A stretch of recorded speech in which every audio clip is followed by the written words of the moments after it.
ফজরের নামাজ পড়লে কেউ ঠকে না, 5 ওয়াক্ত নামাজ পড়লে কেউ ঠকে নাই দোস্ত। হারাম উপার্জন করে কেউ লাভবান হয় নাই। গুনাহ কাউরে তৃপ্তি দেয় না, গুনাহ কাউরে, কোন সুদখোর তৃপ্তিতে নাই, কোন ঘুষখোর তৃপ্তিতে নাই, কোন কিস্তিওয়ালা তৃপ্তিতে নাই। 90,000 টাকা ইনকাম করে, 60,000 70,000 মাসে ন্যূনতম কামাই। আমি নিজে জিগাইছি, কাকু কিস্তি কয়টা?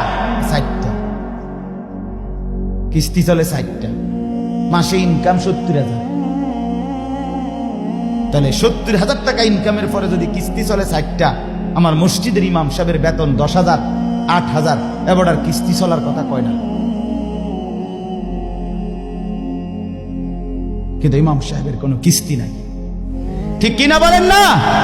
ইমাম সাহেব কিস্তিও নেয় না, এশার নামাজের পরে ফজর পর্যন্ত চুরিও করে না, ডাকাতিও করে না। বেটা মালিকের ঘরে সেজদা করে, আল্লাহর ঘরের গোলামি করে, খোদার 30 দিন 10,000 টাকা দিয়ে বউ বাচ্চা নিয়ে ইজ্জতের সাথে হাসি মুখে ধোয়া সাদা পরিষ্কার পায়জামা পাঞ্জাবি পরে আল্লাহর জিন্দিগি, আল্লাহর দুনিয়ায় জিন্দিগি কাটায়।